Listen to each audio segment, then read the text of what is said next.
All right, it's 1 o'clock, so I'll get ahead and started now. Thank you for joining us today for this informational session on offering a rewards program to your customers. This is Rewards 101, key basics for building your successful rewards program. This is a very basic introduction to our rewards and rewards in general. We will have another session next month that will get into a little bit more of the details. So in this one, we'll discuss why offering rewards is important, and then we'll quickly walk through configuration of our RideClub rewards. This is being recorded and it will be sent out via email after this. It will also be posted to our members only portal. And then if you do have any questions after, if you want to schedule your own one-on-one call with me, love to bring you through the program together on a call. So why offer rewards? For the sake of keeping this short, I'm going to focus on just a few key points. The stats you see here are not industry specific, but I'd be happy to get into those details with you on a call. So why offer rewards? By implementing a rewards program, you can really boost your customer loyalty, you can grow your revenue, and you'll gain a competitive edge by fostering more of a community within your customer base. So number one here, you could see increased customer retention. Rewards create repeat visits and long-term loyalty within your customers, and 90% of customers say that they're more likely to shop with businesses that offer loyalty rewards. And this is just a nice little edge, kind of differentiates yourself from maybe other little local shops, or keeps you competitive with the big box stores that are offering rewards. And that's because a well-designed rewards program builds trust and emotional loyalty to your brand, and it keeps your customers feeling more connected. And businesses with loyalty programs typically see about 20% higher customer retention rates on average. Of course, there's those circumstances that are out of your control, whether they move or they're no longer interested in cycling. Again, out of your control there, but anything you can do to foster that sense of community and keep them coming back for more.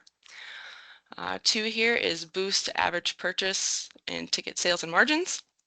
So customers in rewards programs typically spend about 12 to 18% more in each transaction on average. And rewards encourage customers to buy higher margin products like accessories and those other add-ons, especially if it's going to help them earn rewards faster and get them back into the store with those earned dollars.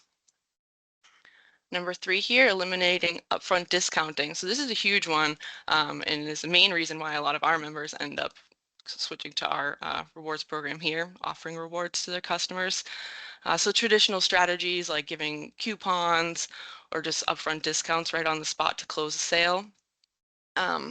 It's good for that customer and for your business at that moment, but it gives them the opportunity for that dollars saved to then use it, on Amazon or any other store they want to get those other accessories. So having the rewards program really shifts that focus to earning these benefits over time and creating that win-win for your business and for the customer. Especially, with your store, they could, go out and get the accessories from Amazon, like I said, big box stores, but they're not going to get that service that you can really offer to your local community. So it's just great for you to offer that to them. Minimal cost and high ROI. Loyalty programs are cost effective. Ours is really cost effective, and often makes you your customers just come back in, and like we said up top, number two, they're boosting that average ticket. So if you're getting rid of these margins and boosting your margins by not, offering the discounts right up front, it's really helping your business. And if we have a call, we can go over pricing together. The next info session, I'll get more into those details as well. And of course, there's tons of other reasons why it's a good option to offer rewards to customers. Happy to go through my list of, I have at least 10 that I normally reference. Slide here. Tips for success. Very basic tips. Here's 3 of them here. Promote your program consistently. So this is, training your staff to make sure you're talking about rewards to every customer that comes in the door. Use in-store signage included within your direct mail, your emails, social media. Really spread the word out there. Keep it simple. Number 2 here. Don't overthink this. Way too often I'll get on calls and you just end up really bogged down in the details, just keep it as simple as possible. That way it's easier for your staff to understand the program, and it's just easier for your customers to understand as well. So clearly, set the expectation on how they're going to earn the rewards in your store, how often they're going to receive their rewards, what they would be able to redeem them on. Just keep it clear and concise, make it simple for everyone to understand. And number 3 here is build a community. So communicate with your rewards customers. You can have reward customer specific events, appreciation events there. And you can also encourage your current reward customers to, bring a friend in, and then you can give a referral bonuses that way. So really just fostering that sense of community within your already local community there. And there's way more tips I can provide here. We have been running this program for about 15 years here at the Bike Cooperative with our rewards, so I can get more into details on how it's worked with our members in the past and why our program's strong. Next slide here is the RideClub Reward configuration. As mentioned before, I'm going to have another info session in January, which will get way more into the details about the RideClub portal, and it will be more of a live demo there. But for the sake of this, I just wanted to, briefly touch on the configuration.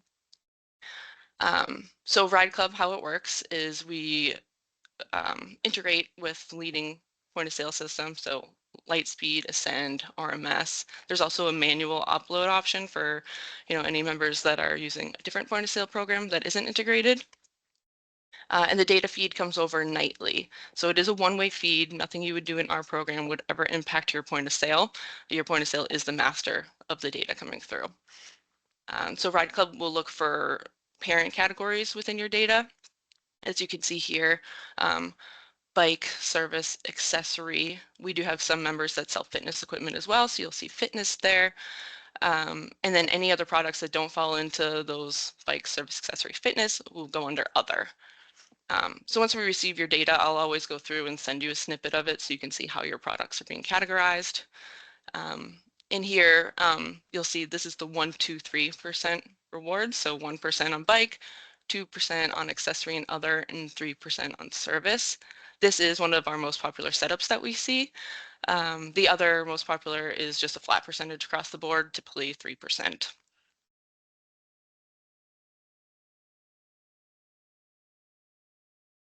So this is a bit more of the details of the threshold configuration. I'll just go through step by step here. So program name, this is never posted anywhere, so you could really name your program whatever you would like. It's worth mentioning that you can have multiple programs on our platform for the same cost.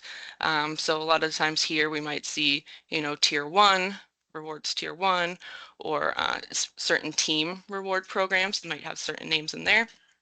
Again, not published anywhere. It would be up to you in your emails what you'd want to include. Reward earned threshold. This is the quantity of earned rewards the customer needs to earn before they would actually be issued their rewards email.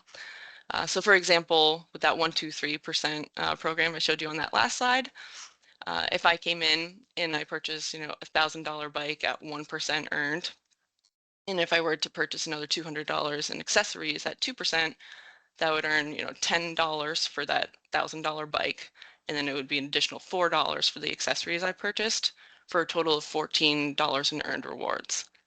So as it shows here, with the threshold set to $5, I would be sent $10 in earned rewards, and the $4 would be remaining on my account until I, get up to that $5 earned threshold again. And with that too, so instead of, it wouldn't send you, 2 different $5 emails, it would combine it together, since my purchase was today, into one $10 email. Next here is days to delay reward. You would want to really base this off of your return policy. So if you have a 30-day return policy, highly recommend keeping it to 30 days. We do have some members that have shorter periods for return, so you do have the ability to lower that. 30 days is the max we have here. But the system is smart enough, so again, with that $14 in earned rewards, if I'd made that purchase today and I came back 20 days from now and returned those items, and this was set to 30 days, the system would then subtract those earned rewards from my account, and I wouldn't be issued that $10. But if you had this set to 14 days and I came in 20 days after the purchase, I would have already been issued my $10 in earned rewards, and then the system cannot take that away. So just be mindful, whatever your return policy is, that should be your days to delay here. Enrollment SKU. So this is, you can see here, there is enrollment. You can do it via SKU, or you can have the program set to auto enroll. I highly recommend keeping it to enrollment via SKU. If you do auto enroll, that means any customer that comes in your door will automatically be enrolled in your program, start earning rewards. But if you enroll via SKU, that really gives your staff an opportunity to collect accurate information, so like their email addresses, and it gives them, the chance to get the customer excited about the rewards program and really get them invested on how they're going to be earning rewards. And this is the SKU that you would set up in your point of sale system. I would just make sure it's tracking on our end. We would run through all those tests together. Same thing with the redemption SKU. So this is used when your customer, I had that $10 in earned rewards, I would come in, and this is where you would subtract it from there, so it can track in the system.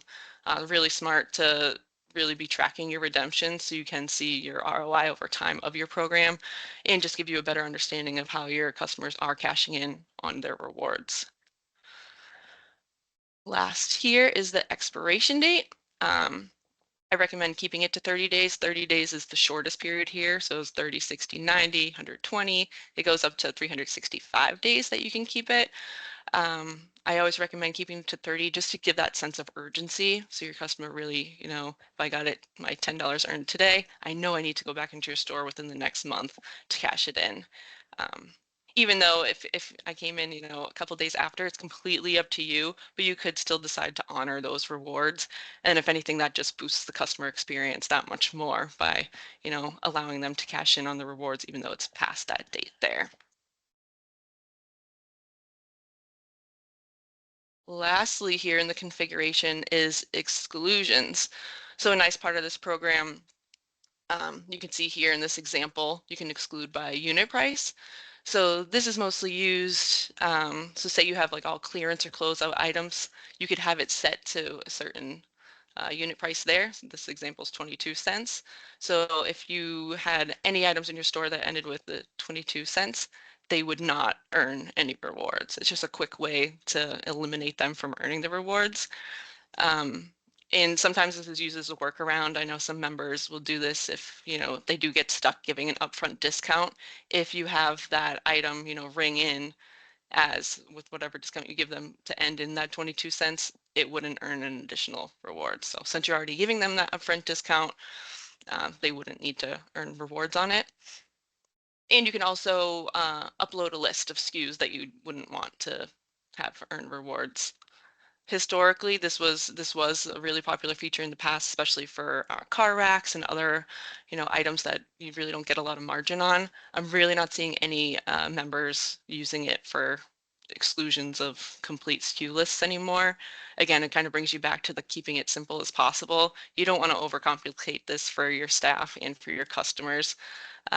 So if anything, for the exclusions, of course, it's completely up to you. The ability is here, the capability in the program to do it, but it's just recommended to just keep it as simple as possible. And that's really all I had for you today. So start offering rewards. You can set up a call with me. It is worth mentioning that we can backdate rewards as well. So if we had your data coming through, you got your program up and running next week, if you really wanted to start capturing any sales that happened over the holiday, so starting Thanksgiving onward, we would be able to do that and track that going backwards. Same things with individual customers. If you wanted to backdate individual customers, if they didn't know they had a rewards program and 3 months later they come in making another purchase, you can honor that and backdate it so that it would start calculating from a previous date. So next steps would be to just schedule a meeting with me. We'd get your data up and running. I could give you a more in-depth, demo of it and walk through your own personal configuration of what you're trying to achieve with your program. And that's really all I had for you today. So keep a eye out for the next info session that will be happening in January, and I look forward to hearing from you. Thank you.